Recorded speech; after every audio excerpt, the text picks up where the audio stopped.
Okay, I'll call the meeting to order. We'll start with the silent meditation and the Pledge of Allegiance, and then we'll move right into the budget hearing.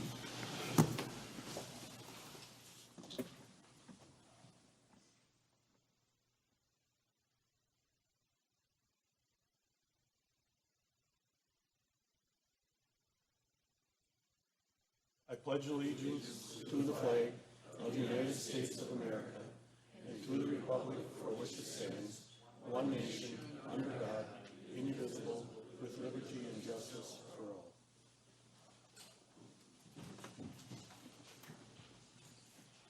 all. Okay, and as you'll see, Jimmy's way overdressed today from normal, but Carrie made him do that for the presentation for the budget, and we'll just let them go into it.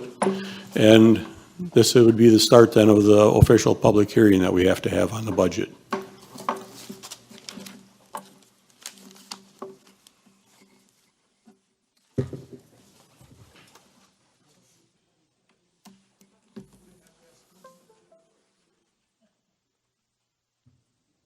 There we go.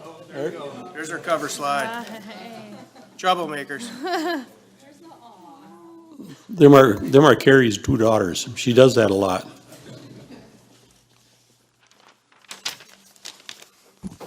Okay. Well, good afternoon, everyone.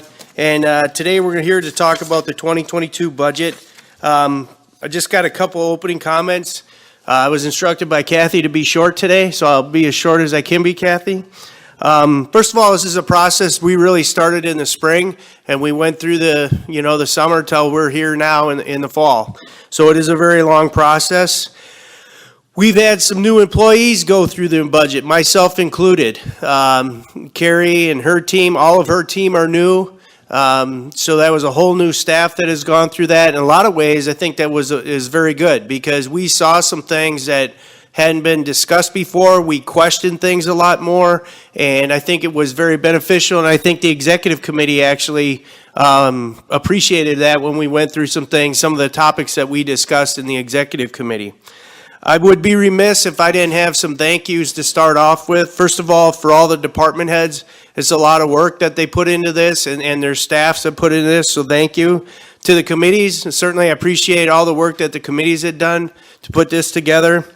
I really want to give a couple special thanks to Supervisors Kautza, Lemke, and Conrad on the executive committees. They, for Kathy and Kevin, I always say they're the voice of reason when they help us out with some things. And I also like to thank Supervisor Serrano. For those of you that don't know, she's come to several of the executive meetings and sat through those. And additionally, she spent about 2 hours with us and went through the budget and everything. So we had quite a bit of time with her. So that was really good. And I really want to thank Carrie and her team. This is a big effort to put this whole package together. And certainly being new to the county and new staff, it was quite a monumental task. So it really did a lot of work. Just a couple of things and some guidance that I had given to the team before we started the budget in the spring. I asked the team, I wanted to make sure they were upfront with the committees and have upfront conversations, i.e. if you need something to ask the committees, right, put your request in. And I believe that did occur. Be open with your budgets. And what I mean is being able to discuss some things that, why is it this way? We identified some things with revenue as we went through this. In one case, in one department where we identified for the last 6 years, they had put on a certain amount of revenue, but we never even achieved that revenue in the last 6 years. So why were we putting that on the budget? And some things have become norms. So we really tried to scrub things in that piece of it. And be realistic. You know, I think that our departments were up front with the committees, and the committees made the decisions, what they were going to pass forward to the executive committee. And in some cases, we had to make some very difficult decisions as we move forward in the budget process. So that was really some initial guidance that I had given to the departments. Some of the budget highlights that I wanted to talk to you all about was when we went through the budget and we identified some funding shortfalls, i.e. the levy, that we could not support departments, we did work to try find alternate means of funding. And I'll use the library as an example. We had to cut some funds from the library, but when we did that, we also provided the director with, here's an opportunity to apply for a grant to offset some of that funding. And we really tried to find some other mechanisms to help out the departments that we came along. In some cases, we were successful. In other cases, we weren't. And we may have to look at those budgets next year to see if we can help facilitate those budgets, okay? When we started the budget, we had told the departments to plan for a 10% health insurance increase.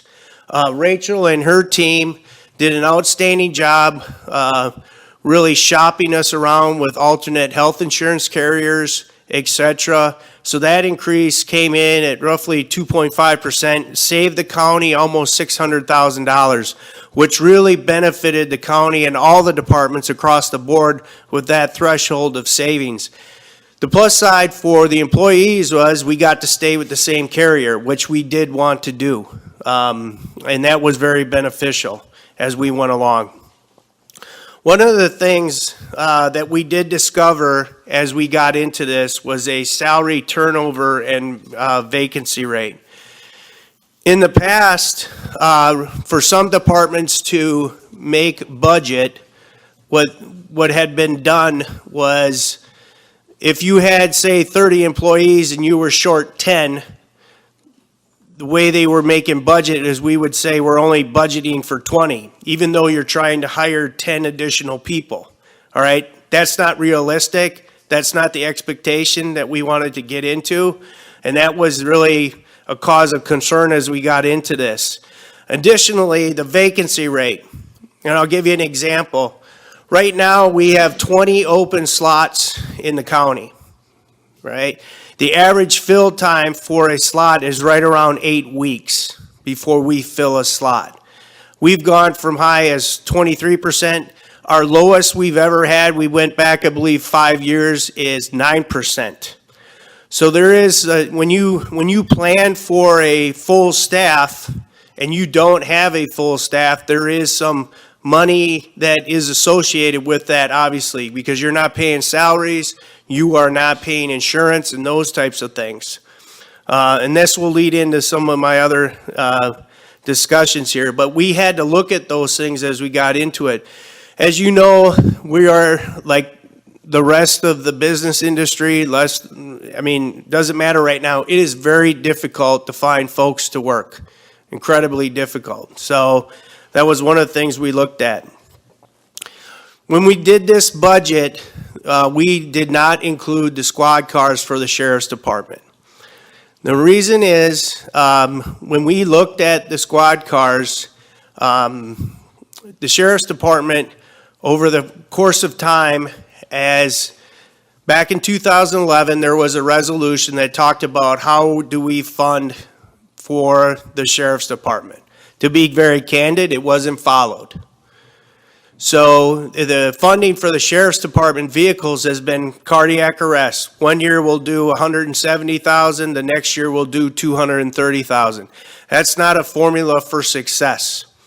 We had looked into leasing the vehicles. The sheriff's fleet is 42, I think 25 right now are over 100,000 miles. We had looked into leasing that. We were very concerned, the committees did not approve that. They were very concerned really about the interest rate that we were going to have to pay. You really pay interest on interest. And I know, Dennis, you've previously asked me about how is that going with the rest of our staff. I would tell you, I think for parks and our maintenance staff, leasing is okay. But for the other vehicles that we have, that's not really a recipe for success. And we're probably going to have to change that. But back to the squad cars. When we looked at this, we really wanted to get into a long-term solution for success, set the conditions for success. Much like the highway does a formula for depreciation, etc., we put the money aside, we know what we're doing. We originally had come up with a formula of a 10-year plan for $250,000. That would get you 7 vehicles a year. That would cover the car, that would cover the installation of the equipment and the graphics. And then we would have to do a percentage increase every year to cover that. Because the fleet quite now is not in the best of shape, what we had talked about in the committees is we're really going to have to surge with probably about 10 vehicles initially till we get on a program for success. We called around the subsequent counties. We got a hold of Door County. They've provided us a template and how they really work all their equipment and how they replace all of their equipment. So in this coming month of November, December, we're going to be working with the Sheriff's Department to come back to the board with a solution. That could be either we're going to request to borrow or we're going to request to use cash to fund that. We have to dig deep and figure out what is the best for the county in terms of what the taxpayer is paying for this, and also set the conditions for success for the fleet. Because what had been done in the past was not working at all. And just so you know, right now, even if we would have leased with Enterprise or buy, we can't get the vehicles right now. We cannot get the vehicles. It's just fleet vehicles you cannot get right now. They won't even entertain an estimate with you right now for fleet vehicles. And really that goes, I'm sure many of you heard about the computer chip, et cetera. That's been the big issue on the automobile market. When we did the budget, and really it was at the final meeting, and after everything had gotten done, we had requested that the committee approve a wage increase. The wage increase that they approved for us to come forward was a 1.5% wage increase. Overall, I think it's very good for our team. I think what we've seen in the past, and quite frankly, as difficult as it is to get employees and employees that stay, I think it's important that you approve that. I really do. But that is something that the committee did approve as we go forward. One thing with the wage increase, we did show the committee in 2014 when Carlson Detman was put in place. Since 2014, there's been 4 years where county employees have received no raise. And what that caused was the county did not keep up with pace of what they originally had said they were going to do. So when the Carlson Detman was put in place, if we would have just give incremental raises along the way, we wouldn't be so far behind the surrounding counties. You might have heard before, someone might have mentioned like 11% behind in terms of pay of the surrounding counties. We're closer to 16% now because we did not, we had 4 years where we gave no raises, right? So you're never going to get that back. That's too big of a leap.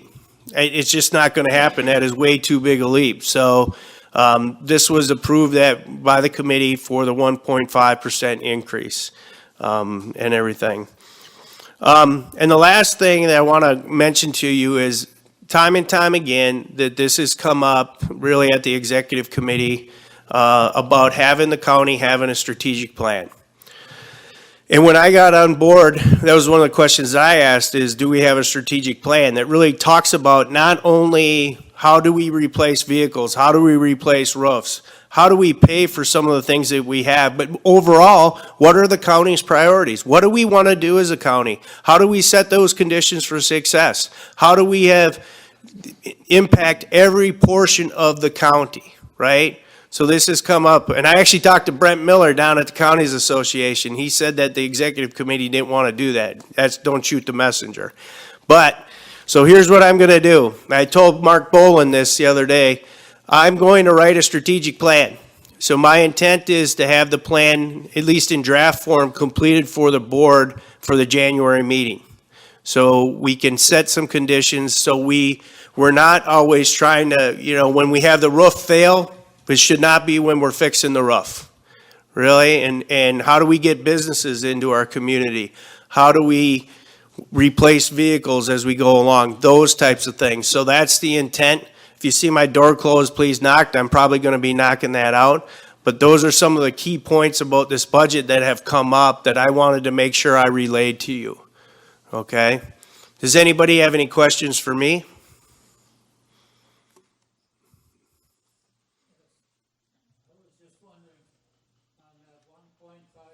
Wage increase for all workers. Are we still falling behind what we are behind? Are we falling farther back behind?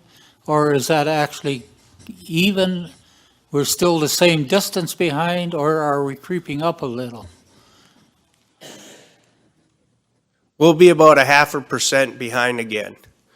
Okay? And I might have mentioned it, or if I didn't, when the resolution was passed for Carlson Detman, when the board approved that resolution, in terms of the pay grades, if someone is operating above their pay grade, being paid above their pay grade, they cannot get the pay raise. We do have some that are in that case, to be upfront with all of you.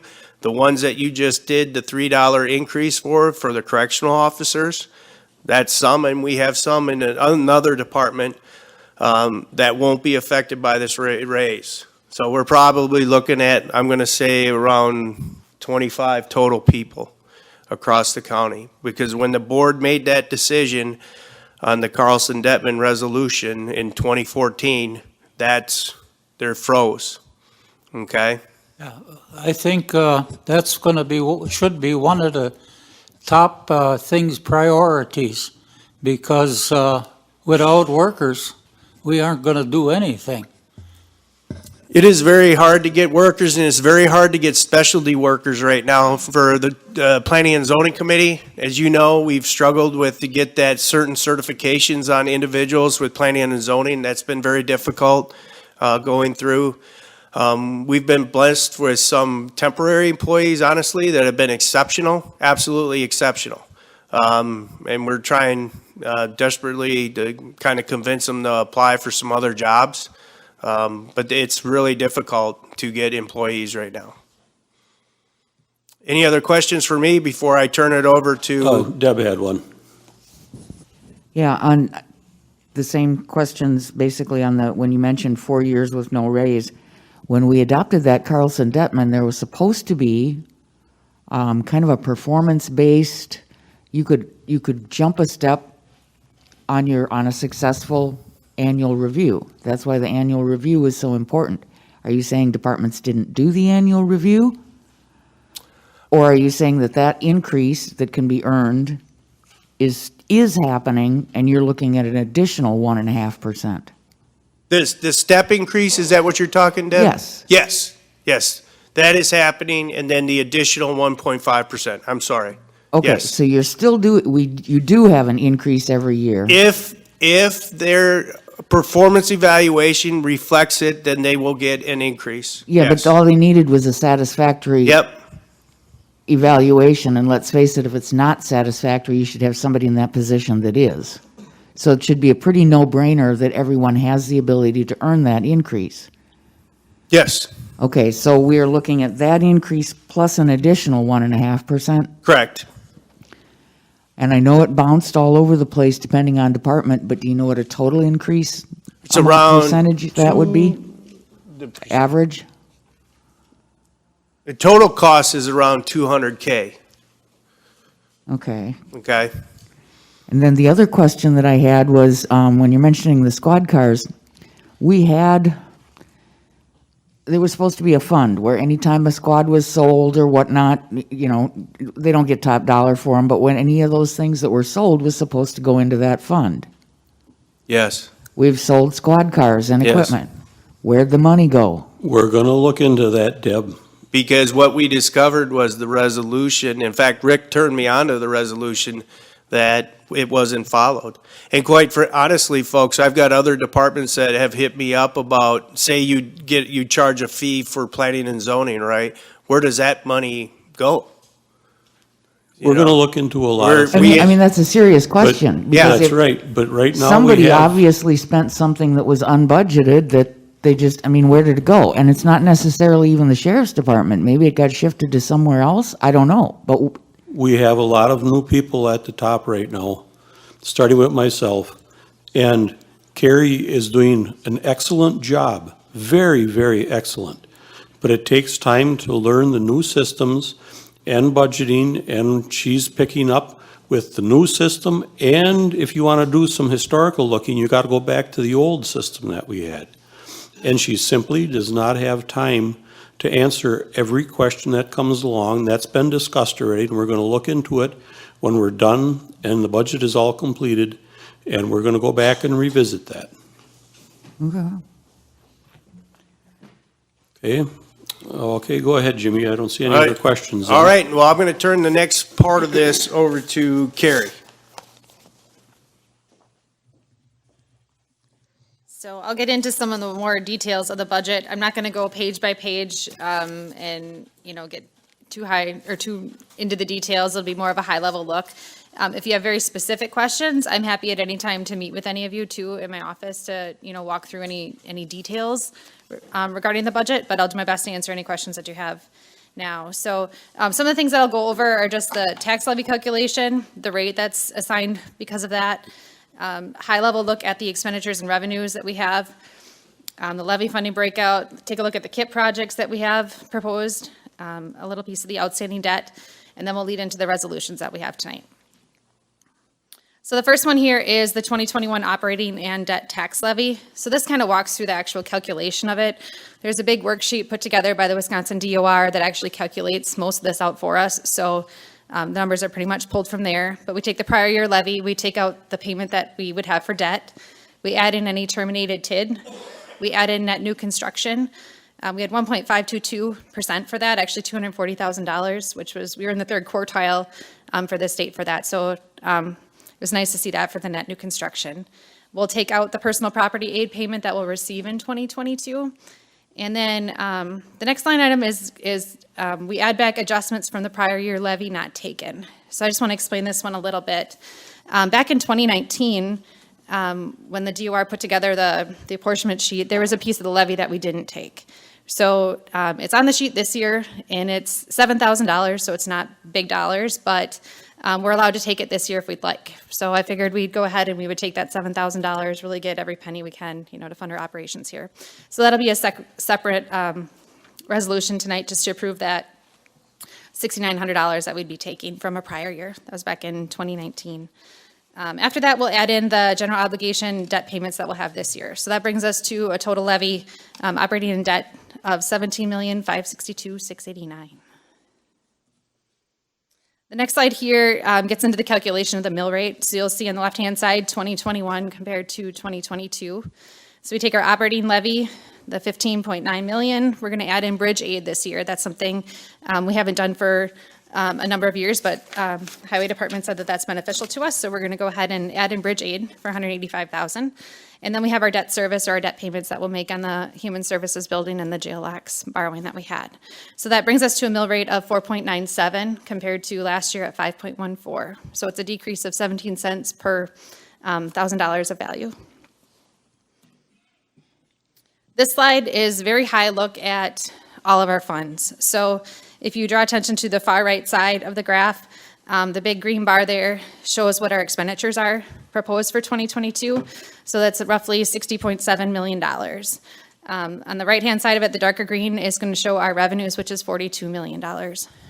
So just want to show you that the approach this year was really to mirror what we had done in prior years. So you'll see that, our revenues and expenditures are very close to what we had for 2020 actuals and then where we're currently at for a 2021 revised budget. So very similar year over year.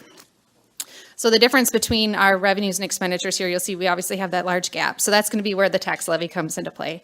So we'll have our 17 million of tax levy, and then the extra difference that would be added on there is the fund balance. So if there's any funds set aside by departments that they choose to use in the budget this year to fund specific things, we would use the fund balance as well. I had a request to throw in a pie graph. So here's our pie chart. This is showing the tax levy by fund. So you can see where the tax levy is going. The Majority of it, 63%, is going to the general fund, so that's going to include most of your department operations. It includes public safety in there, maintenance, admin, a lot of the different departments. You've got human services and debt service, which account for a little over 7% each. Airport has a little slice of the pie there. County roads and bridges gets 15%, a little bit for library, and a little bit for public health. This slide gives you a little picture of where the levy goes by department. I thought that might be beneficial versus, by fund. So this is our top 5. So we've got the sheriff gets 36% of the levy, the jail gets 22, county roads and bridges will get 16, human services at 9, and then debt service at 8. So when you add up all of these, it's so just the 5 departments make up 90% of the levy. So just to give you an idea that, we've got, I don't know how many departments, but, 5 of them essentially take the most of the levy. Oh, yeah, Deb. You bet. Where's the sheriff's department on there? So that's going to be part of the general. So they're in the general fund, public safety is, so sheriff and jail will all roll into there. Why would you separate human services out when you go to the next, and library, when you go to the next slide? Yep, so this is They're in the displayed top by 5. fund. So there's, the way that we do accounting is we've got certain departments that will go into specific funds. So the general fund is where most of your departments will fall into, but then human services, airport, the other ones that I have pictured on here are actually a different fund within the ledger.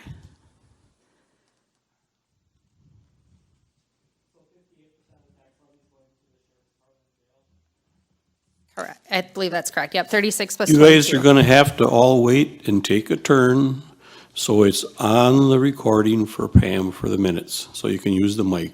And for the public. And for the public, yep. Well, then I'll ask the same question for Aaron, because if you've got them broken out here, but not on the pie chart, I mean, why would you include things like human services here and debt service, which are on the pie chart? Yep, so there's 2 different ways that I'm looking at it. That's why I provided the 2. So this is by fund. So the way that we do accounting is departments will roll up into a specific fund. So there's the general fund, there's the human services fund, airport. So specific, depending on the type of entity they are, if they're proprietary entities such as the airport, county roads and bridges, they have to be broken out separately. So that's what the by fund is. But then there's also by department. So that's why I provided 2 different slides. One to show you where it goes per fund, but then specifically departments. So I picked out just the top 5 departments here and highlighted them. If I put all the departments on here, we'd have a eye chart nobody could read. So I tried to pick out the top 5 for you. Does that make sense? So 58% would be public safety. Correct. We'd also want to add in emergency management if we were looking at the public safety umbrella as a whole.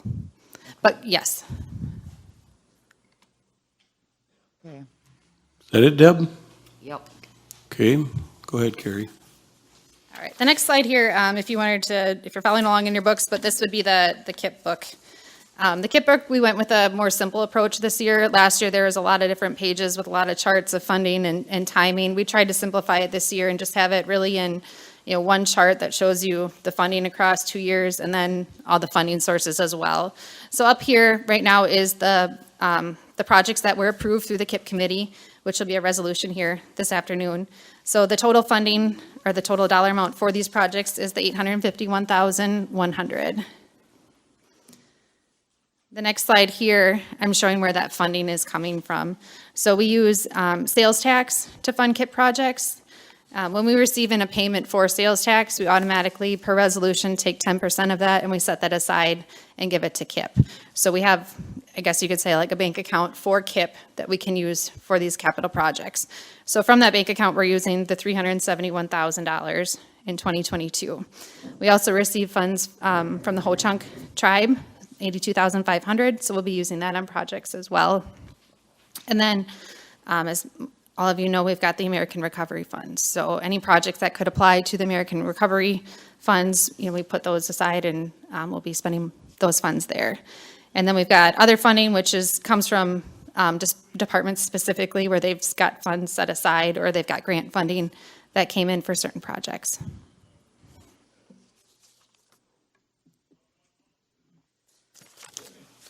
Yes. Hold on, Ken.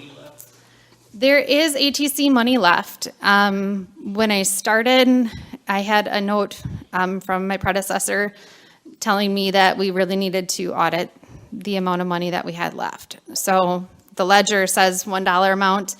The bank account that we had funds in says $1 amount. And then we had KIP projects that were supposed to use the funding, and I don't know if transfers for that funding really happened.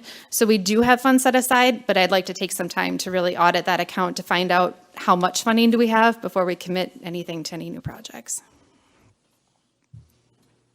Okay, is that it, Ken? Yes. Okay, go ahead.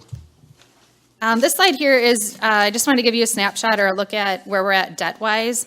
So the state has a statute that says that we can borrow up to 5% of our equalized value. So here I just have a calculation to show you how much room or how much we could borrow if we chose to. The TID equalized value is 3.6 million. If we were to take 5% of that, it's 3.6 billion. 5% of that is 183 million. So if we wanted to, we could borrow up to $183 million. Currently outstanding, we have 17 million, which is the human services and the jail borrowing that we did. So technically, we have room to borrow up to $166 million if we chose to. So we are currently using about 10% of the capacity that we have for debt. Aaron's got a question. Yeah, just going back, out of curiosity, what percentage of the tax levy is for county board expense? Do you know that off? I wouldn't know that off the top of my head, Ours but I is a could little look. over, I think ours budget for the whole county board is a little over 280,000. And that Roughly. comes out of the tax levy? Yeah. So we could cut the board size way down, but we're not really gonna save much. Go ahead, Kerry. Kevin, you want? I was just going to make a comment. The Highway Committee, and that the funds for the Highway Committee in our meetings and per diem comes out of the administrative costs. So that doesn't really come out of the tax levy. Because some of that's refunded by the DOT Right? on various projects over time. Yes. Okay. Okay, no other questions? Go ahead, Kerry. Marv? Is there any page in our, because I'm not much for figures, is there Sure. any page in this budget that shows the county revenue? Sure, that'll be your, probably in like page 5 or so, but there's revenue by department pictured, so keep flipping. Flip one more yet there, Marvin. Yep, so when you open up your budget book, a lot of times, or the way that we have it laid out is the left-hand side will be your revenues for departments or however we have it listed, and then the right-hand side will be all of your expenditures. I guess my really question is, where are the funds from ARPA? Is that the right acronym number? Yes. Where are they listed? They're not in the budget. They can't be in our regular accounts. They have to be kept separate, Marvin. I guess my question then is, on page 4, where you have all of the 851,000, that, I don't know where all that comes from, Yep. that's as an expense, but that has to be paid for someplace. Correct. That's the KIP, Capital Improvement Program. Then it's in the capital improvement program, but it's also in our budget. That is correct. Yep, it feeds into the overall budget. Okay. So as far as the ARPA piece of it goes, the amount of funding that we had, I think it was 266,000 for KIP projects in 2022.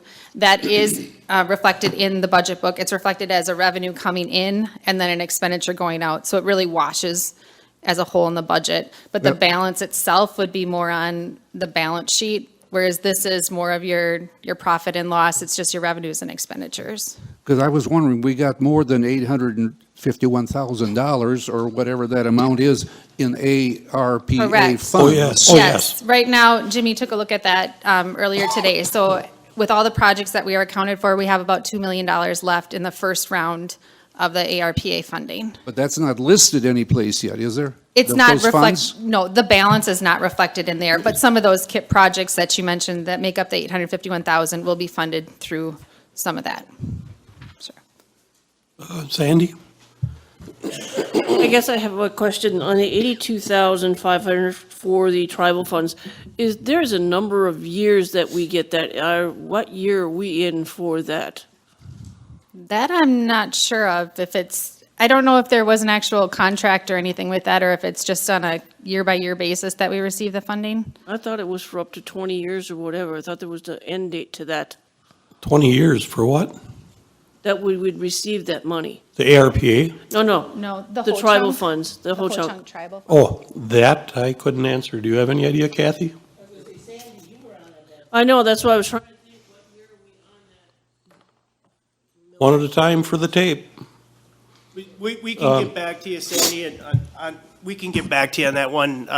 Honestly, that has not come up at any of the meetings that I've been at with the tribal committee in terms Okay. of what we're at with the grant, but that's a due out for us. Let's everybody stop for a minute and let Milt talk, because he might have an answer.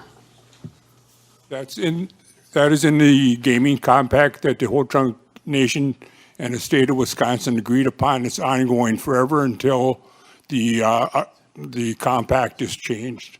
So we'll be getting 82,500 every year until the state of Wisconsin and the Ho-Chunk Nation decide to change their gaming compact. Or until the state decides they need $82,500 more. Right.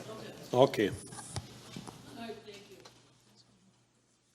Okay, go ahead, Carrie, no other requests. Okay, sure. So this is the last slide that I have for you this afternoon. So this is just a feed into the resolutions that we'll have later. But it's really just the county tax levy that we walked through the calculation on one of the first slides that I shared with you. That allowable increase for just taking the amount that we left on the table in 2019. And then we've got the bridge aid that we're including this year. So the grand total for the levy resolution will be the $17.7 million. Okay, is that the end of the presentation? That is all I have, yes. Okay, does any of the board members have any other questions? Otherwise, you'll have another whack at it when we get down to the actual resolution. Deb? Yes, Tom. I think Aaron asked what percentage we were for the board as far as expenditures, so I'm assuming you mean out of the levy. And you said we were 280,000? I think that's roughly what the budget is. Okay, on page 30. Hold on. On page 30, it says we're 125,000. Okay, that's what Pam just told me, yeah. $494. Okay, I guess I was So- off. Out of 17,562, 689, we got to be what, about 1/4% maybe? Get quick math up there? I don't have a calculator. But, That's a pretty good swag. yeah, you're correct on the 125. I agree Okay. with that, looking at the budget book. Okay. Okay. All right, is there any members of the public that would like to have any questions addressed on the budget? Okay, seeing none, then I guess we will close the budget hearing and we will move into the rest of our meeting. Okay, that what? You got control back now, Pam? Okay.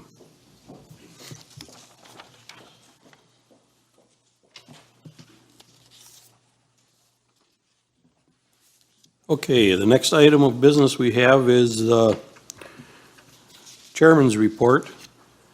I might as well start off right away at the top. I got number 1 down. I made a little boo-boo, and when I appointed the redistricting committee at the one county board meeting, I forgot to take the step to have the board confirm it. So I'm going to be asking on the usual space for a motion from the board to approve the committee and the per diems that we already approved retroactively. And then that'll establish also the time frame that when the new map is done, the committee will be dissolved. And That's why if you look at the resolution, it only has my name on it, because I have the authority to do that.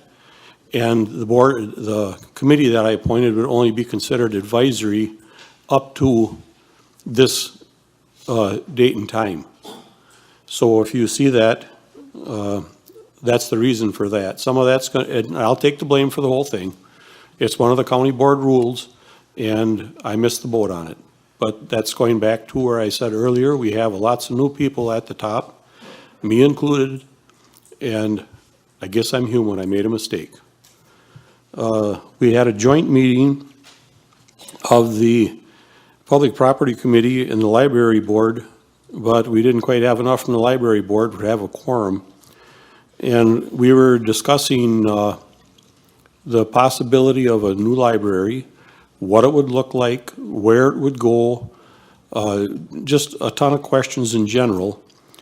And what we're going to do as a next step is Public Property had Steve put out a request for proposals from architectural firms to look into roughly what a new building would look like, the size it would have to be, where, you know, how big a lot we would need, and items like that, questions would be answered. And then also to look into if we would renovate the existing building, what them costs would be, and to give us some idea of what a budget.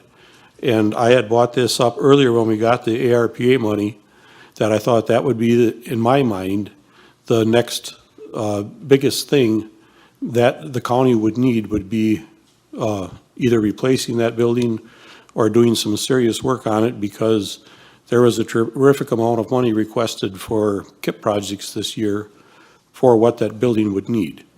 And then Steve made up the estimates of what he thought it would take to provide them.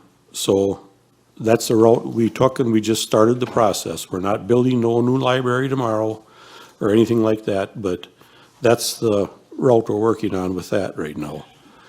I was going to remind everybody, once again, that if there's any board rule changes, that's going to be on our agenda next month for county board to address what the rules would be for the next county board that will be seated in April of next year. So if you've got any thoughts, I believe they're supposed to be on everybody's agenda for the committees this last month. If not, if they're early this month, they should get them on there, because then we'll put them together all together at the executive committee, and we'll hash that all out next month. Jimmy covered most of what I was going to say about the squad cars. And the only solution I can see is we're going to have to, even though we can't get them, at the last public safety meeting, I said to them that we're going to have to come forward with a resolution, and it would be for 10 cars, because 10 cars is what it would take to start building a fleet. And that's a responsible way to run things. You shouldn't be just waiting until things are bad and then come along and say, well, we got to have a bunch of money. It should be planned out, planned ahead. I don't know if the fault is on the sheriff's department, if the fault is on the public safety committees from the past, or maybe this board was too tight all along and not funding, because that's the first answer you get. If you ask one, you say, well, it's not our fault.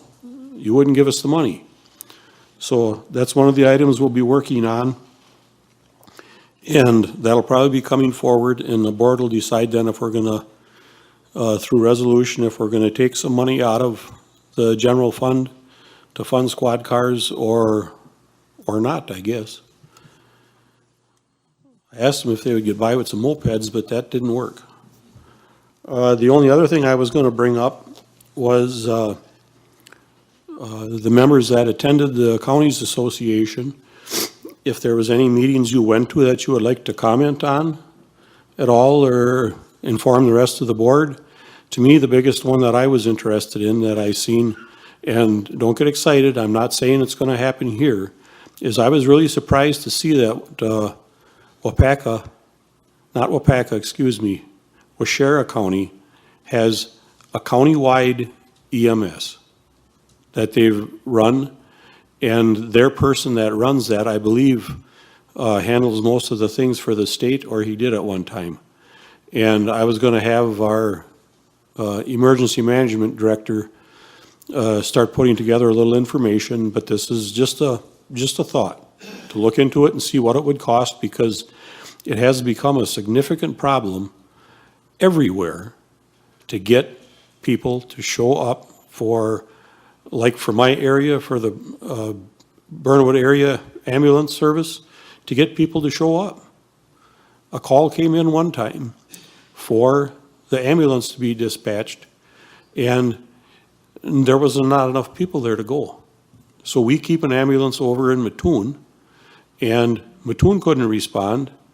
Then it went down to Wittenberg, Burnwood couldn't respond. Tigerton couldn't respond. A half hour later, they found somebody that could go with the ambulance. Now think about that. And like I had said once before, when he was there, I had a few minutes of the governor's ear, and I mentioned that to him, that I thought that was the biggest problem that the state is going to need to address and should provide some funding and maybe a few rule changes, because they said you can't even give somebody a fast ride to the hospital anymore with all the stuff that they have. But the only answer I got was, well, I didn't realize that was a problem. Well, somebody should look into it, I told them, but you know how far that went. So, is there any other members that would like to comment on the WCA convention? Okay, I guess then, seeing none, that's all I had for the chairman's report.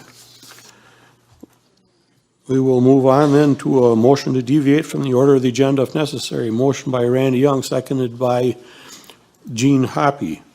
All those in favor by acclamation, say aye. Aye. Opposed, same sign. Motion carried. Approval of the minutes from the September 22nd meeting. Is there a motion to approve? Motion by Sandy Stanky, seconded by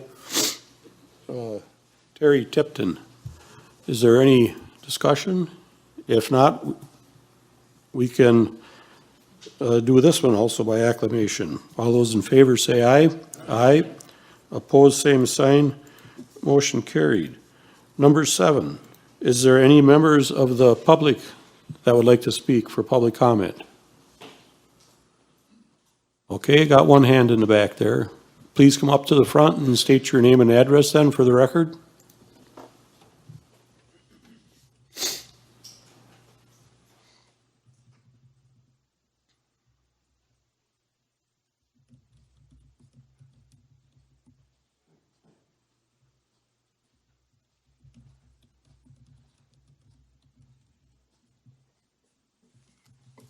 Good afternoon.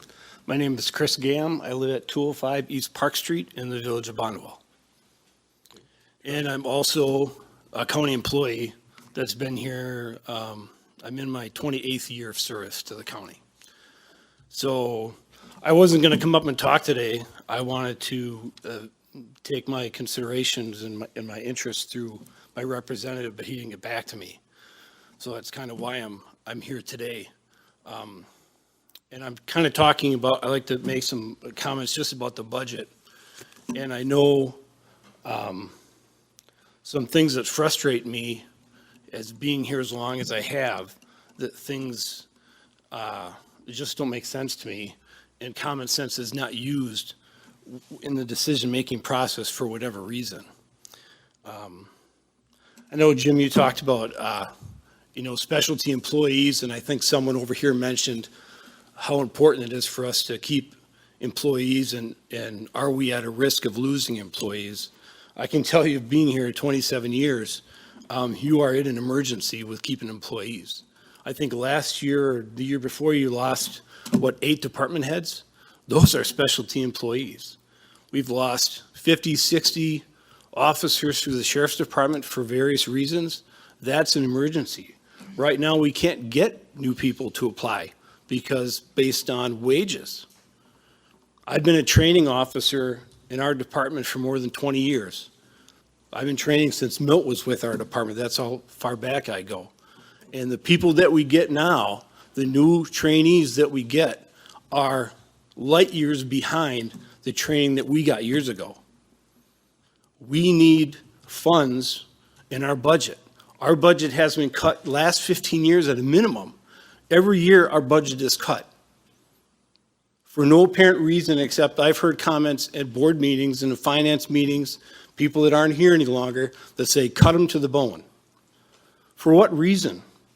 Your job, my view is your job is to be visionaries for this county, to plan for the future, and to give the best services you can provide to the constituents in this county. I'm not sure how cutting budgets on a regular basis with no justification is to that end working.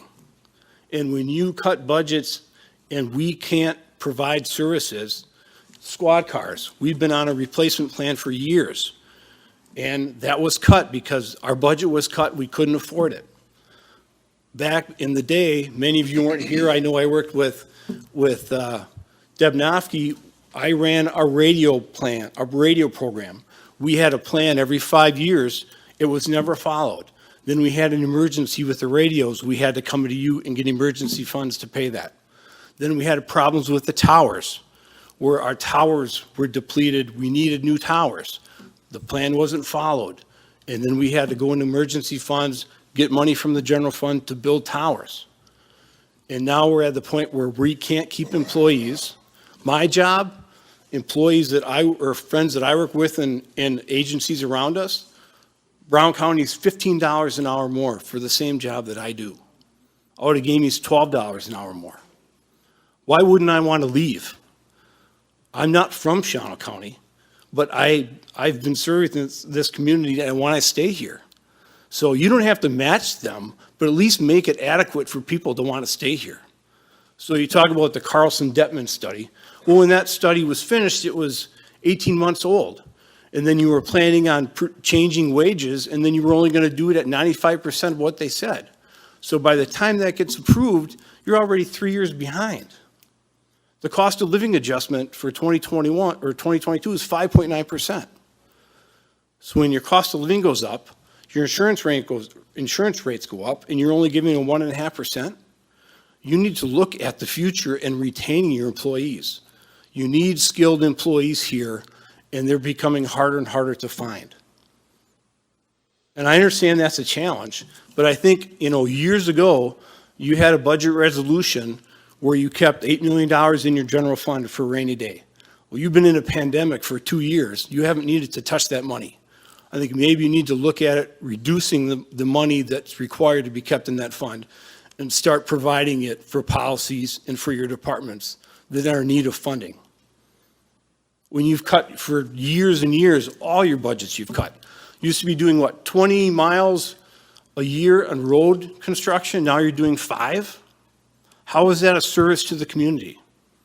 I can tell you when you're cutting training, our training at the Sheriff's Department is cut so bad that when we can't do in-house training because we're still trying to catch people up to speed on basic stuff that they should have gotten out of recruit school that they're not getting. So, if you call and report a burglary or some kind of crime at your house, you would hope that the officer that comes is properly trained. Our officers get very little outside department training, very little specialty training, because their budget is cut so much, we can't afford to do that. So I would encourage you to take a hard look at these budgets and start loosening the bootstraps. I just heard that 20% I was talking to someone today, that 20% of your sales tax was used, 80% was set in the general fund, $800,000. Why? There's budgets and departments that need that money, not just to retain employees, but to provide services that they've had to cut. This county doesn't provide adequate services for alcohol addiction, drug addiction. There's many services that this county doesn't provide that should provide. You have the money there. We just saw the capacity that you can borrow, and I think the government borrowing rates are almost 0 to 1%. You're getting free money from the government. You have the money in the CARES Act to take care of the squad car problem. And you push it off. It's been pushed off for years. Now, when I started in 1999 on the patrol, I worked in our jail for 5 years. Now, every car had an in-car camera sticking out the front of the car. I can't tell you how many cases have been solved in this county because of evidence from an in-car camera. We don't have those anymore. In 2007, I wrote the grant and ran our in-car computer program because you wouldn't give us the money to put in in-car computers. The plan was there, but it kept getting denied. So I wrote a grant. We were able to put in-car computers into every car that had cameras in the front, electronic access so we could access our records department and do our electronic citations. Because of budget cuts, we had to cut all those, so they weren't replaced at the level that they should have been.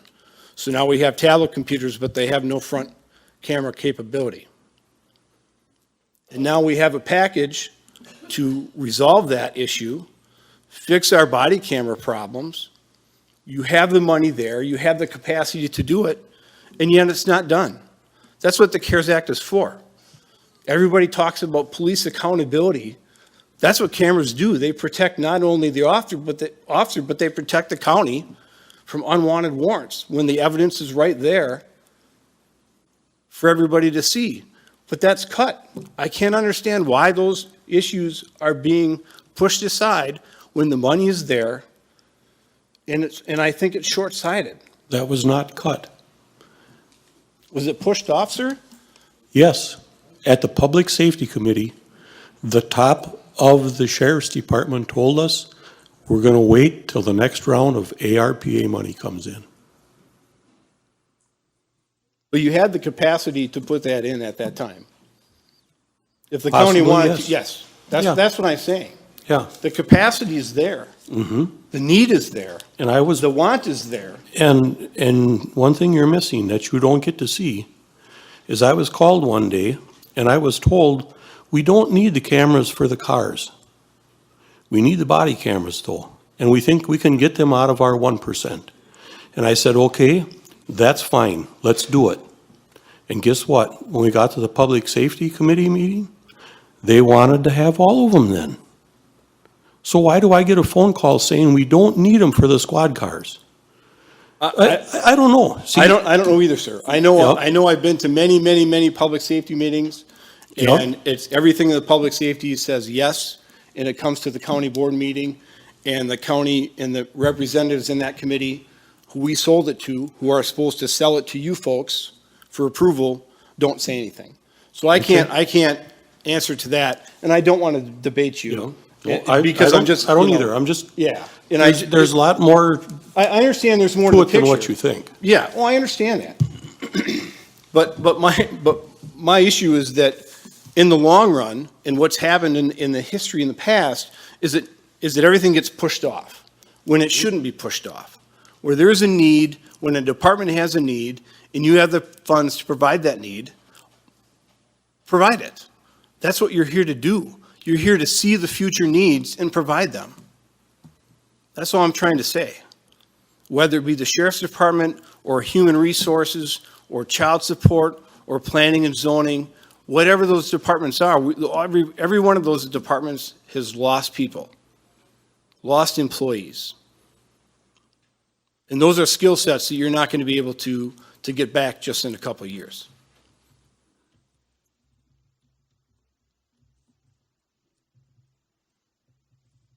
I think that's all I have. Thank you. Okay, thank you.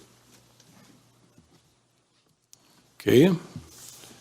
No other public comment? Okay, then I guess we will move on. Resolution number 51-21, Pam? Approving the capital improvements plan for the years 2022 through 2026. Now therefore be it resolved by the Shawano County Board of Supervisors in session this 27th day of October, 2021, that the Shawano County Board of Supervisors approves the capital improvements plan as presented for the years 2022 through 2026 as on file with the county clerk. Be it further resolved as set forth in the plan, the total appropriation for 2022 is $821,100, made up of $371,500 from sales tax, $266,600 from the American Recovery Funds, $82,500 from tribal funds, and $100,500 from other funding. Be it further resolved that it is understood that the amounts listed in the 2022 KIP plan are to be incorporated in the Shawano County annual budget for 2022 with the subsequent annual amounts subject to change in the future, submitted by the Executive Committee and the Capital Improvement Projects Committee. Is there a motion to approve? Motion by Kevin Conrad, seconded by Aaron Damrow. Kevin, do you wish to comment on it, or you want to pawn it off to Jimmy and? Okay. I guess we went through the process as we do every year. The departments submitted their projects. They were ranked through the committees and through the KIP committee, and we've had meetings and discussions on them, and this is what we came up with. We think it's a good plan. Obviously, it's for 1 year. We do have other things down the line here, but this is just for funding for 1 year. And I think we should move forward with it. I don't know if Jimmy has any other comments or. Okay, Kathy Lubke. Yeah, my only question is, it's called the 22 to 26 program, but in the book, it really only talks about the 22 and 23. You know, should be. So all of the projects that were submitted for KIP consideration this year only included funding plans for the first 2 years. There was only a need for 2 years. So that's something that we want to look at next year, along with the strategic plan, is more of a long-term outlook, making sure that we are truly looking at least 5, if not 10 years out. Okay. Any other questions? All right, seeing none, then I guess if you are in favor of resolution number 51-21, you would vote yes. If not, you would vote no.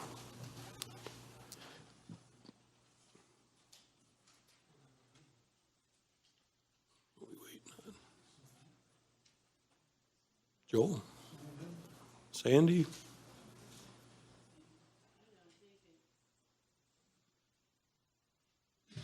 Okay, 26 yes, 1 no, so the resolution has passed.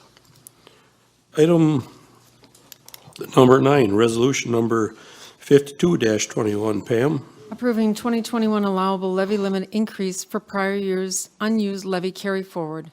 Now therefore be it resolved by the Shawano County Board of Supervisors in session this 27th day of October 2021, that the Shawano County Board of Supervisors approves increasing the 2021 levy by the allowable increase for prior year's unused levy carry forward calculated by the Wisconsin Department of Revenue in the amount of $6,940.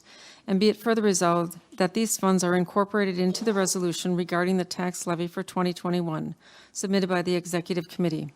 Motion to approve, Randy Young, seconded by Rick Geezy. There is, I have a note on here. I believe it was in Lorenda's legal note.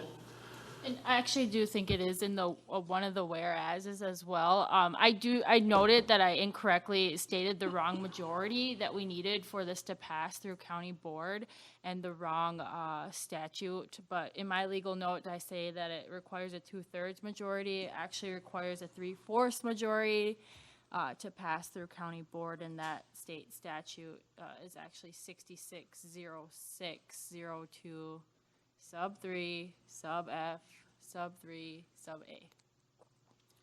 Okay, and I would think then, since that's all on here, would there be a motion to make that amendment? I would make that motion to amend. Is there a second? Seconded by Aaron Damrow. Who was the first? I'm sorry. Me.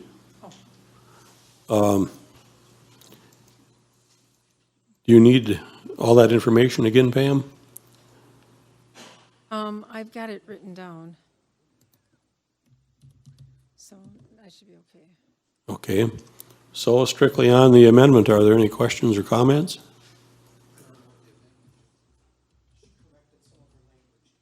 She made a mistake on the statute number and on the, most things that the county require a majority, few things we have requires 2/3, but this is an oddball, it requires 3/4. And she had the mistake, she went with the 2/3. Okay, seeing no questions or comments, then if you are in favor of the amendment, you would vote aye. If not, you would vote no.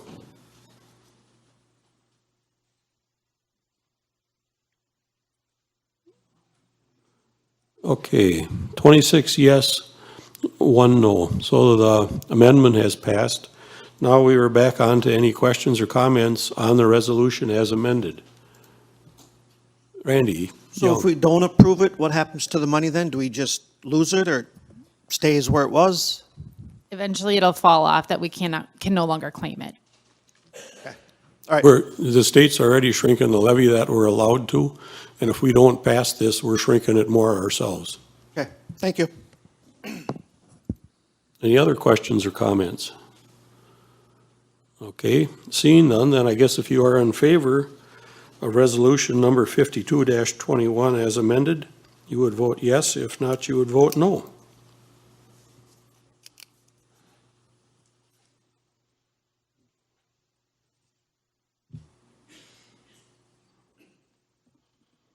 Okay, passed by 3/4 vote, 27 yes, 0 no, so the resolution has passed. Item number 10, resolution number 53-21. Pam?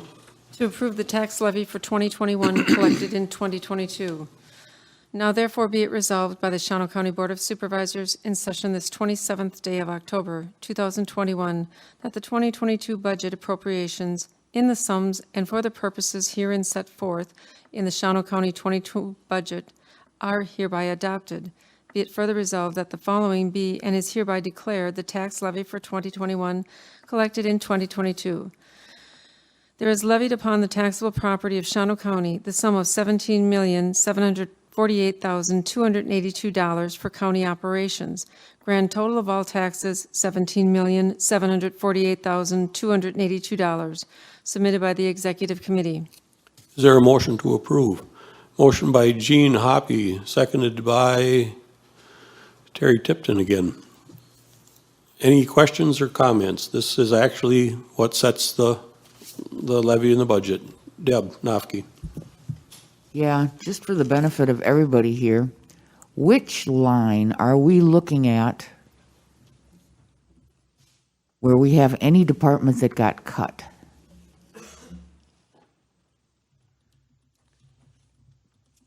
As far as, Are you looking at the total expenditures line? Are you looking at, I mean, I keep hearing about how we cut everything. I don't know if there was too much for cuts made necessarily.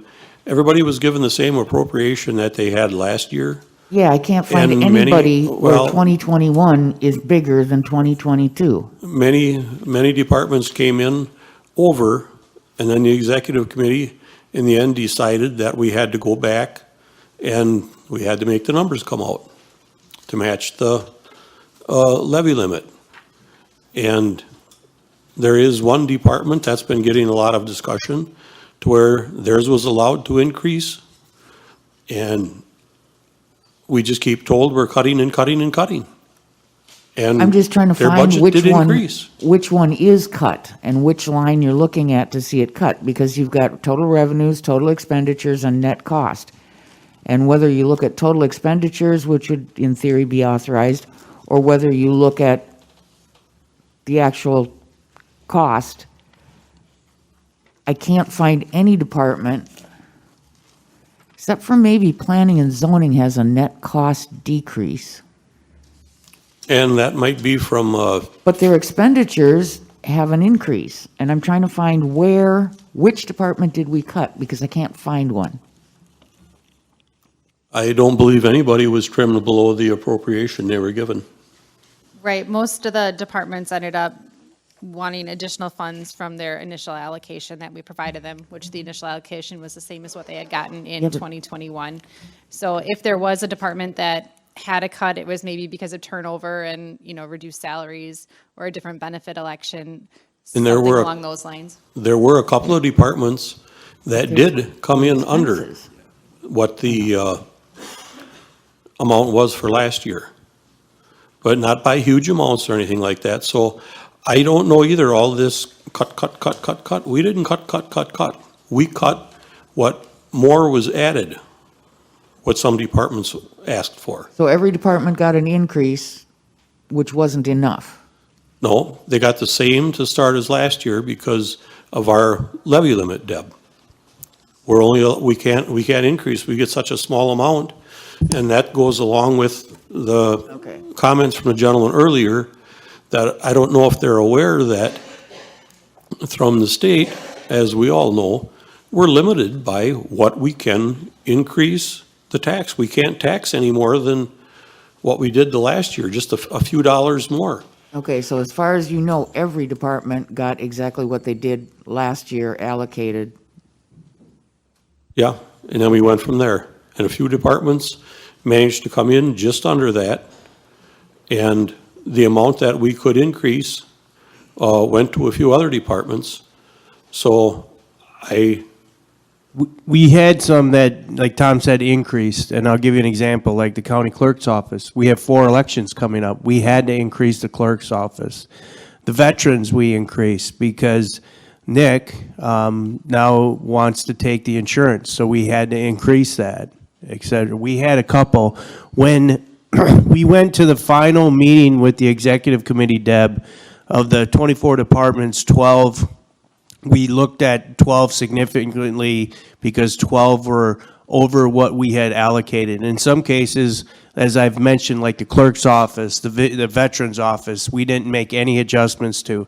In other cases, as I mentioned earlier, like the library, I believe came in at over 16,000 what they were allocated. We did take that back to what they were allocated, but then we provided, hey, here's an opportunity to kind of get back some of those things in that case.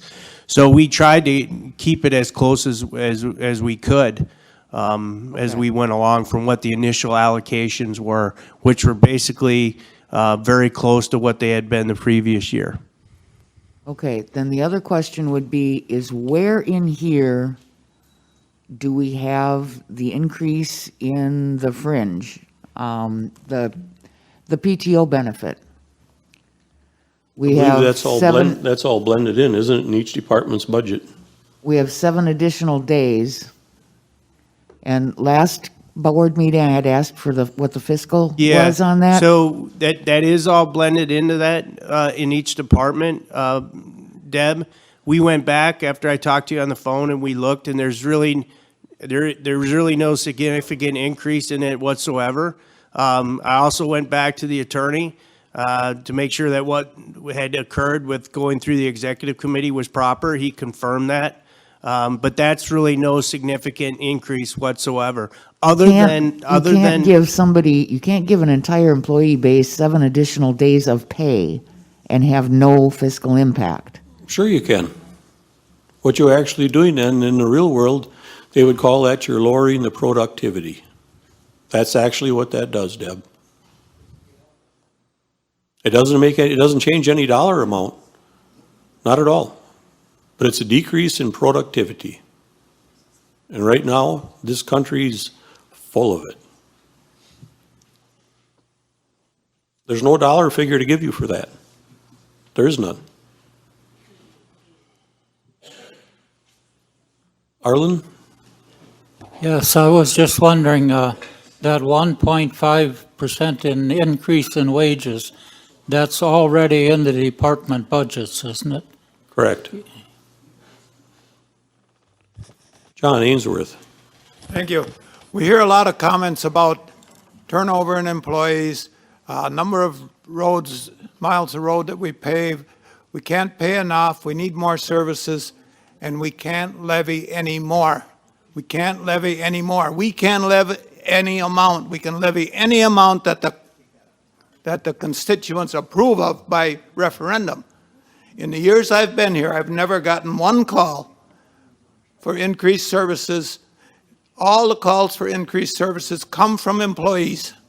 We can levy any amount we want as long as it is passed by the people who pay the cost. Thank you. Okay. I got some complaints from some supervisors after the last meeting about people talking out of turn during the meeting.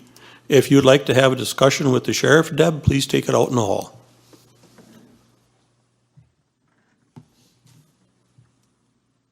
It's not a joke, Adam. They don't like other people talking. I know. Well, is there any other questions or comments? Okay. Then if you are in favor, I guess, of resolution number 53-21, you would vote yes. If not, you would vote no.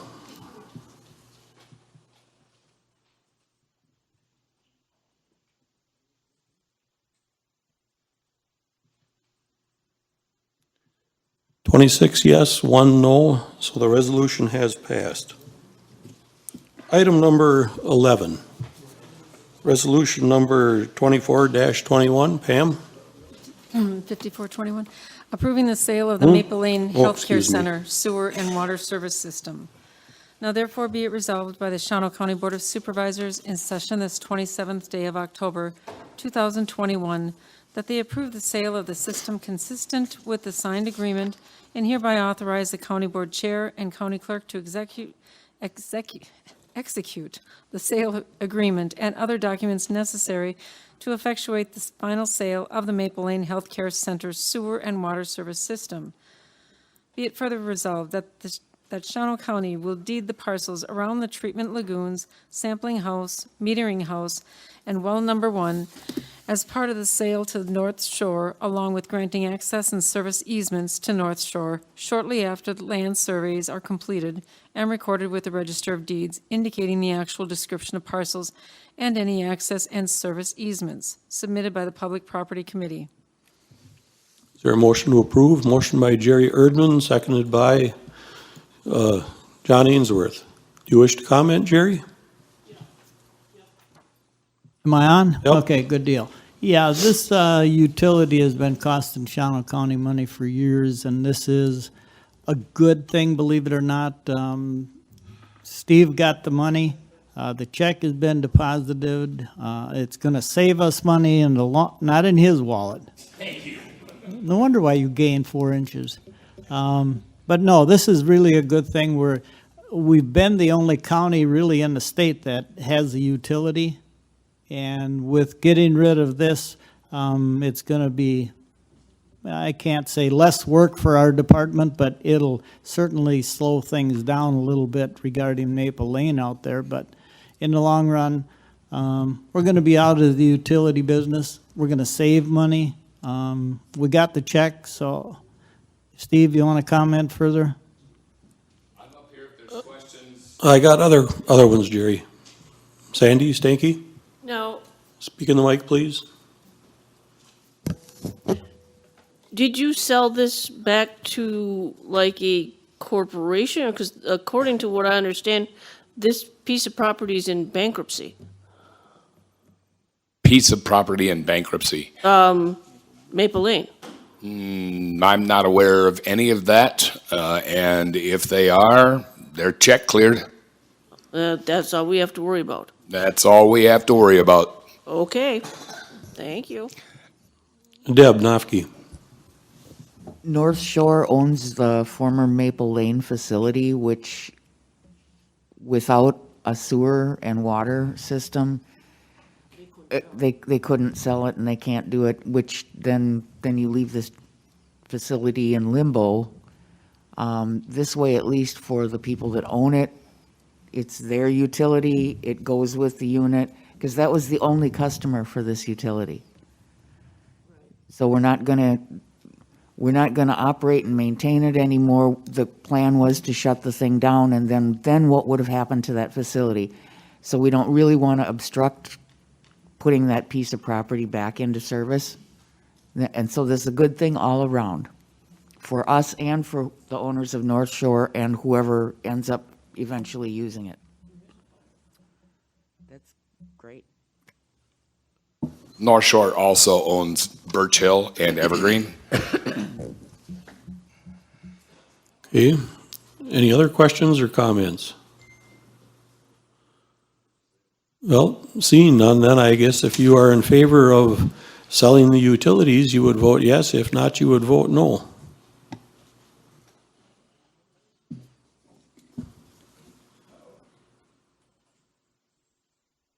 Arlen?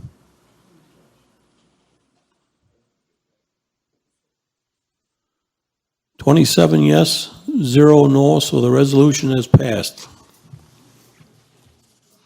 Oh, hold on a minute.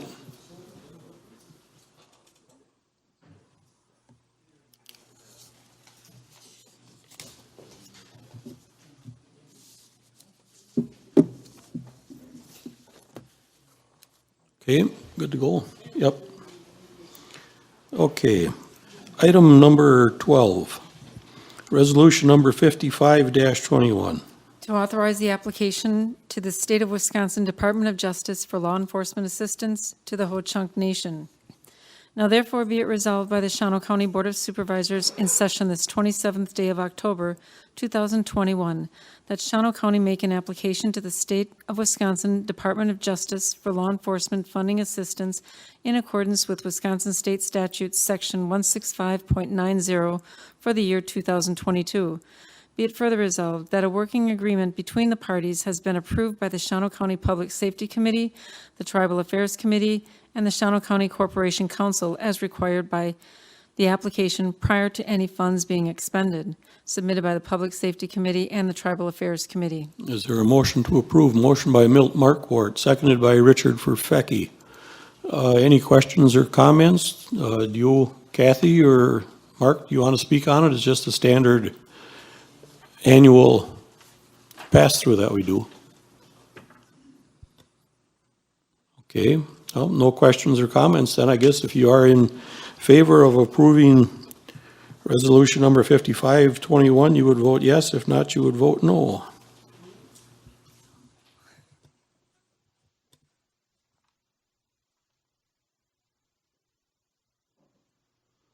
Twenty-six yes, 0 no, and 1 abstention, so the resolution is passed. Item number 13, resolution number 56-21. Pam? To authorize the application to the State Department of Justice for law enforcement aids for the Stockbridge-Muncie Reservation. Now therefore be it resolved by the Shawano County Board of Supervisors in session this 27th day of October, 2021, that Shawano County make application to the State Department of Justice for law enforcement aids in accordance with Wisconsin Statute Section 165.90 for the year 2022. Be it further resolved that reimbursement of all appropriate grant monies from the state of Wisconsin to the Stockbridge-Muncie Tribe will be for the actual amounts up to the allotted portion of the grant funds. If the grant funds are expended prior to the end of the calendar year, no further reimbursement is allowed. Be it further resolved that the working agreements between the parties must be approved by the Public Safety Committee, the Tribal Affairs Committee, and the Corporation Council as part of the application to the state of Wisconsin and prior to any funds being expended, submitted by the Public Safety Committee and Tribal Affairs Committee. Is there a motion to approve? Motion by Bill Spatala, seconded by Teresa Serrano. Is there any questions or comments on this? It's the same standard annual agreement. Kathy? Yeah, this one, there were multiple meetings back and forth, and the tribe has agreed to this agreement with the understanding that we will have a MOU between the county and the tribe on some of the working conditions. So that should be coming forth soon, I hope. And I have been in contact with their tribal attorney, and he has let me know that this, on the Stockbridge, and that this was approved on October 19th, so. Okay. Any other questions or comments? Seeing none, if you are in favor of resolution number 56-21, you would vote yes. If not, you would vote no.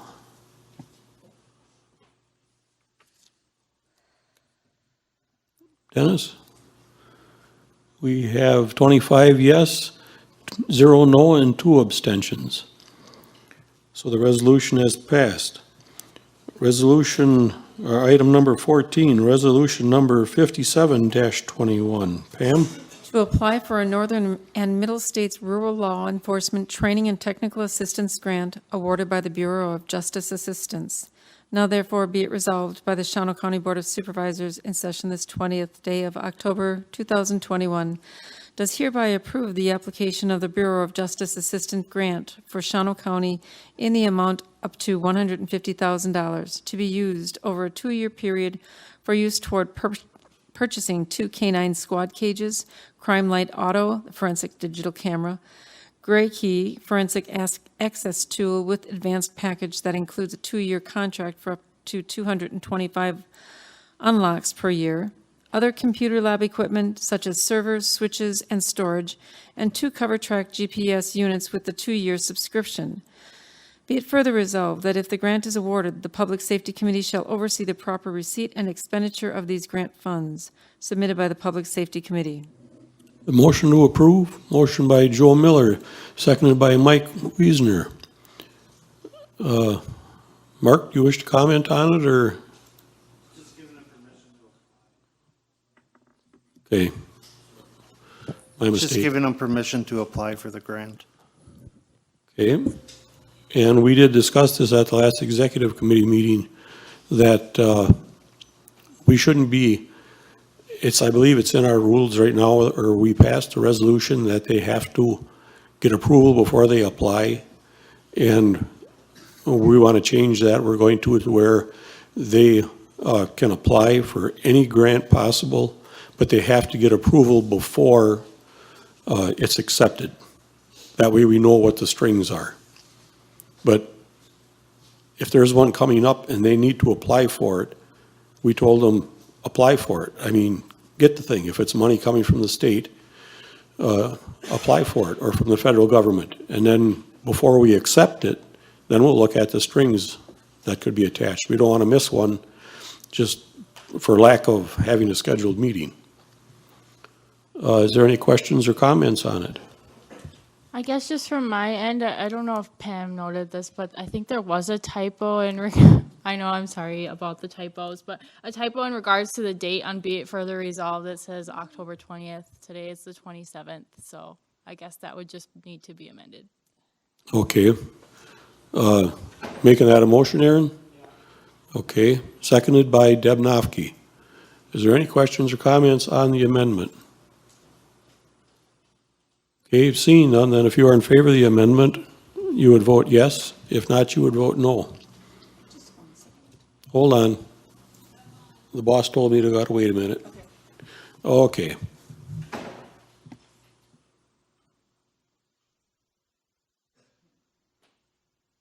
Jean and Mark? 27 yes, 0 no, no abstentions. So the amendment is passed. Now we are back to the resolution 27-21 as amended. Is there any questions or comments? Okay, seeing none. And if you are in favor of resolution number 57-21, you would vote yes. If not, you would vote no.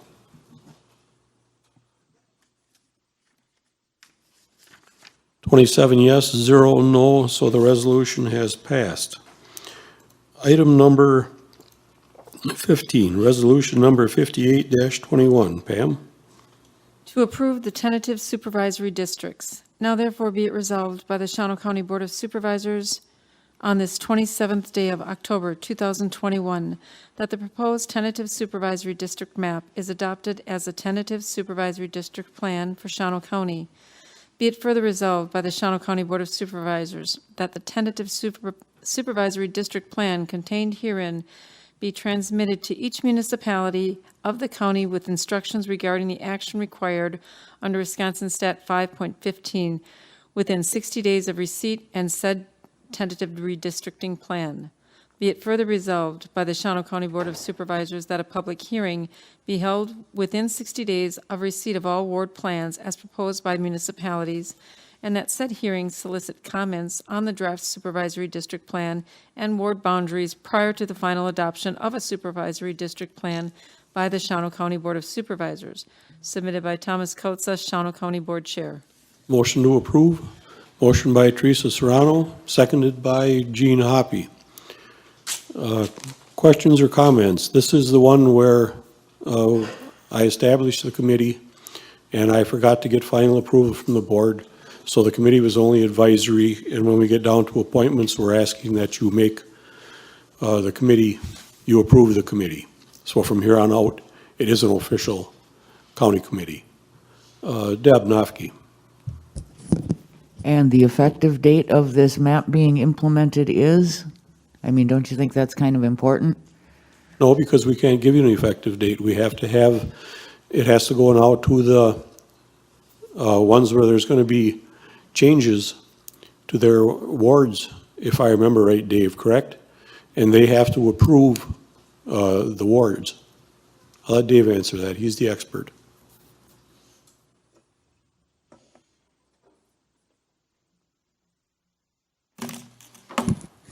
Yes, if you approve the map tonight, then it goes out to the municipalities to have ward creation done.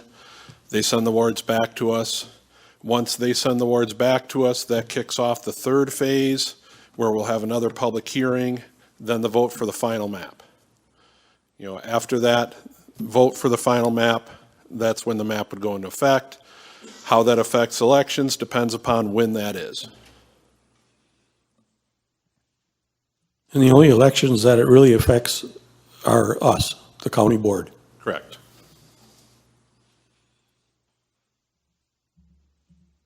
Okay. John Ainsworth. Thank you. I'd just like to make a comment, and it won't seriously affect me, but for the second time in a row, I've been paired with a long-time incumbent supervisor. I've been told I was born in the dark, but it wasn't last night. Okay. Jerry Erdman. Yes, correct me, Dave. This tentative map splits more municipalities than we are currently under right now, correct? I would have to double check. It splits 16 municipalities. And I think the one we're under right now only splits 13. You may be right with that. I would have to double check. Yeah, but with the new scenario that you have to meet because of the population shifts, it splits the least amount out of any of the other options that came up. So, Kevin Conrad. I was just going to ask, what happens if a township doesn't approve it? If one of the townships or municipalities does not approve it, I believe we statutorily still have to go through. We would have to check with the state and then establish the procedure to go on past that. I believe 18 of the 38 municipalities need to approve a ward plan. The municipalities that were not split by supervisory districts or are not required to be split due to their population do not have to approve it. It's only those 18 that have to approve it. Okay. Joe Miller. Thank you, Mr. Chair. I'm not trying to make a mountain out of a molehill, but if you look up in Red Springs, immediately to the left of the word Red Springs, you'll see a little tiny little jog to the north there. That's 80 acres. We were told that this goes on population, has the population surveys, whatever, has a lot to do with this makeup of this map. FYI, tribe owns that 80, nobody lives on that 80. So Okay. that's I'm not asking any questions, I'm just pointing that out as an eyebrow raiser. Yeah, there's a number of census blocks that do not have any population in it. One of them will end up being an entire ward for the village of Pulaski. It's on the north side of Pulaski. Why the census splits it up into those blocks, I can't answer that. That's how they split it up. Previously. And then a lot of times when you have those blocks where there's zero population, you're just trying to square off the boundary or use boundaries that make sense, roads, things like that. Thank you. Currently, that area is within 21, and the proposal's taking it out, which is, I'm not going to debate that. So, thank you. Okay. Okay. Dick Olson. Well, I went to our township board meeting last week or 2 weeks ago, and they are very disappointed in this rezoning the way it is in the town of Belle Plaine, because you end up with part of Pella in it, and Belle Plaine got chopped up pretty bad. Yes, Chairperson Bartz was at the public hearing, and he did, express that feeling. He thought with the population of Belle Plaine that there could have been one district that was entirely within the town of Belle Plaine, thus ensuring that there was a supervisor that actually lived in Belle Plaine that would get elected. Out of the 5 sample maps that were created, 2 of those maps did have that in them, so there were options like that. However, the committee looked at all 5 of the options and judged that the map before you is the best combination. Unfortunately, there's always bad and good for each one of those sample maps. It's fine, you made up the sample map, so. Okay. Marvin Klosterman. Yes, I don't like the way the village of Bondwell is divided. It effectively puts District 15 out of commission. I don't know, I'm told that the way the wards are now, that we're short just a few people in order for Bondwell to have their own district. I'm wondering if those areas couldn't be squared off like you have all of the other areas, whether that would improve a little bit of the village of Bondwell and still have a district. Yes, the village of Bondwell was short population. They were a little bit above 6% away from the ideal population. It has to be within 5%, so it needed additional population. How many people does that mean? It was approximately 1,500 per supervisory district. I can bring it up and tell you the exact amount if you'd like me to.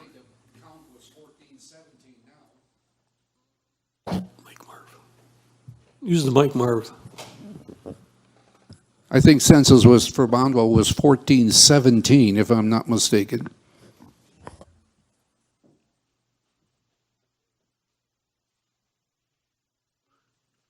While Dave's looking that up, I was just going to make the one comment that everything that we did do was strictly by the numbers. We didn't look at where anybody lived, if they were in a district or not in a district.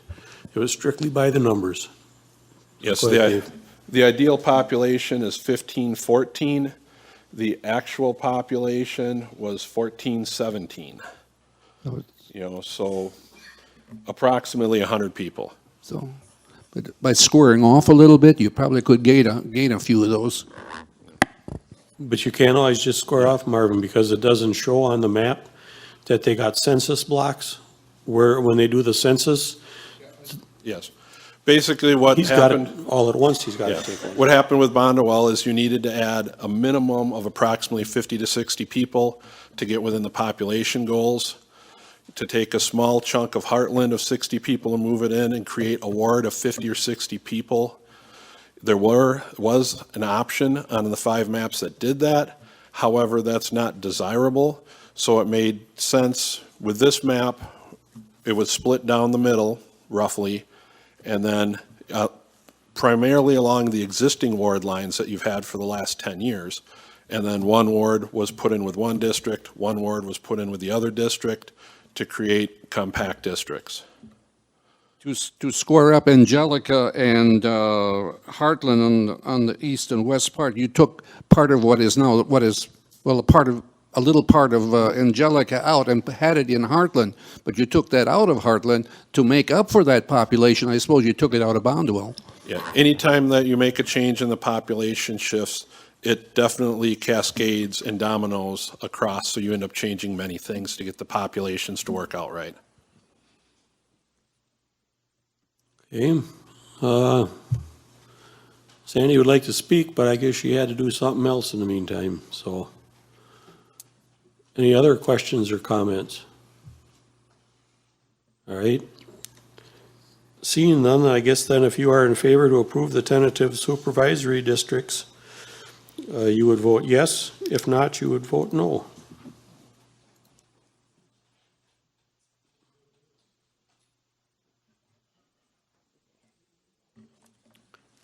No Sandy, I guess, so you have to put her down as absent.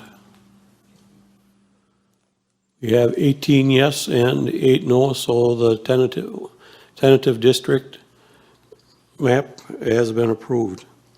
Thank you. Item number 16, resolution number 59-21. Approve a zone change for Jeff Barron's, agent for William and Genevieve Arndt, owners. Now therefore be it resolved by the Shawano County Board of Supervisors in session this 27th day of October, 2021, that it approves a zone change as follows. Z921, Jeff Barron's, agent for William and Genevieve Arndt, owners, requests a zone change on a 2.012 acre parcel divided from the original 51.385 acre parcel from Farmland and Forest Preservation Zoning District to Agricultural Residential Zoning District pursuant to the Shawano County Zoning Ordinance Number 7-14, Table X2011 to X3012, for the purpose of constructing a single-family dwelling. Property is located and described as part of the northeast quarter of the fractional northwest quarter, commencing at the north corner of said section T26N, range 12 east, being part of tax parcel 014-02210-0000, Town of Fairbanks, currently vacant land, submitted by the Planning, Development, and Zoning Committee. Is there a motion to approve? Motion by Devin Crejon, seconded by Steve Geets. Do you wish to comment on it, Steve? It's just basically like the same things we've been doing in the last several months. It's a couple wants to build a family dwelling, and they have to change the zoning from farmland preservation to AR in order to do so. Okay. Any other questions or comments? Okay, seeing none, then if you are in favor of resolution number 59-21, you would vote yes. If not, you would vote no.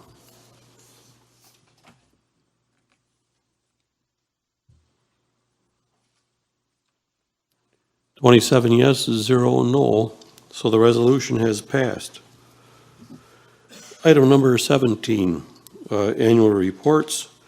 The Register and Probate had turned in, submitted their annual reports, and it'll be placed on file. If anybody has any questions or comments, feel free to contact them for any issues you would have with it. Item number 18, report by the Executive Committee on General Accounts and Claims. Pam?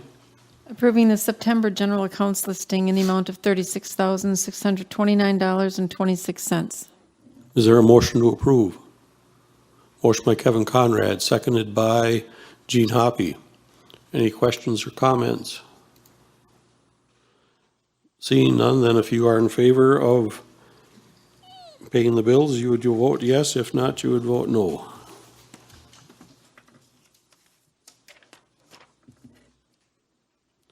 (27) yes, 0 no, so the bills will be paid.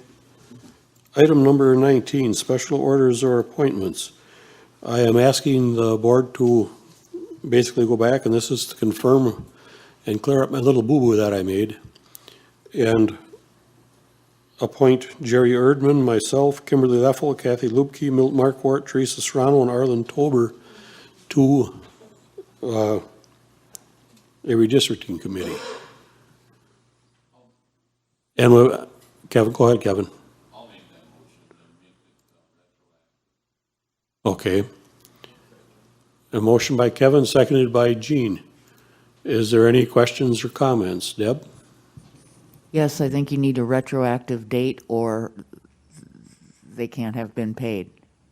I think you really need a date whenever we should have done this. I think it would have been the first county board, or the county board meeting in July was the date that you appointed. Yes. Okay, Okay, yeah, that would be better. all right. Any other questions or comments? Okay, then if you are in favor, we can do this all by acclamation. All those in favor say aye. Aye. Opposed, same sign. Motion carried. I'll try and get better. I don't like making mistakes myself. Item number 19. Acceptance of the committee minutes. Is there a motion to approve the committee minutes? Motion by Kathy Lubke, seconded by Steve Geets. Is there any questions or comments? Okay, seeing none, We can also do this by acclamation. Then if you are in favor of approving, you would, or all in favor, say aye, excuse me. Opposed, same sign. Motion carried. Item number 21, board member comments or new business to be considered for a future meeting. Does anybody have anything they want to bring up or put in? Meeting must be getting too long. Oh, Deb? Last time I had asked for a fiscal, but I had also asked for the per diem listing for the board members. Okay, we'll get that for you. They got a little more time now that budget's done. Kevin Conrad. I just wanted to thank Jimmy and Carrie. They're working with the budget and all that. I know it was a struggle. It was a struggle for a lot of people, I think, you know. So I just wanted to thank you guys. You did a good job. Okay. Steve Geetz. Yeah, just to clarify something up, I think with the new redistricting map, this will not take effect until 2024. Just so everybody's aware of that, right? Correct. That the existing districts will be used for the 2022 election. It's not going to be done by the time we take out papers, so it'll first be effective for the next 2-year cycle. So anybody that's on the board now can take out papers beginning, what, December 1st, Pam? Yes. Yeah, December 1st. Dennis Knack. The request for the per diems or the amount the county board received, Pam had contacted me and I told her to wait till the end of the year or after instead of having part of this year and last year, or might as well wait till the entire year is in. I think when Heather was working on it, she did it for like year 2020, since you didn't have it last year, but she was just finalizing that, I believe. Yeah, we were going to pull all of 2020 and then 2021 through Q3 is what we had in mind. Well, does that work for everybody? I don't see a bunch of people hollering no, so I guess go ahead and do it that way then, Carrie. Kathy? Yeah, Okay. I'm gonna ask the tech, you know, if any of us want to step aside to use the restroom, what on these pads do we press?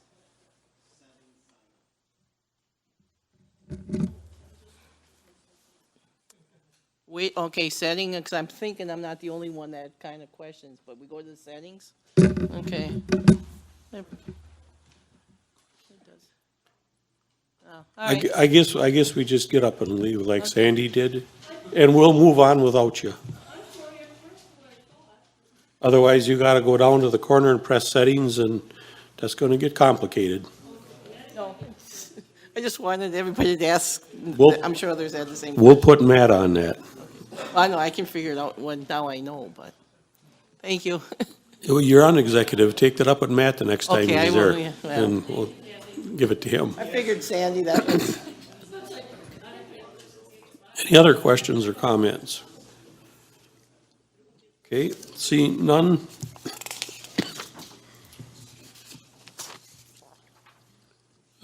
Claim report of County Board Supervisors, Pam?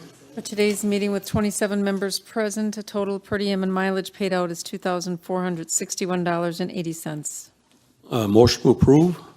Motion by Randy Young, seconded by Richard Furfecki. Any questions, comments? Okay, well, then I guess if you are in favor, we have to vote, correct, Pam? Of getting paid, you would vote yes. If not, you would vote no.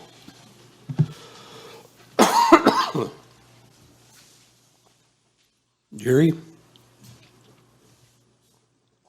27 yes, 0 no. Item, got a cold, sorry about that.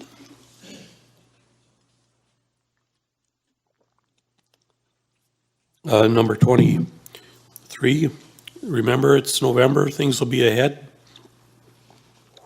So the meeting is actually November 17th. It's a little compressed because of the holidays. And with that, motion to adjourn. Motion by Joe, seconded by Tess. I don't see anybody hollering. If you are in favor of adjourn, I guess you would All those in favor say aye. Aye. Opposed? We are adjourned.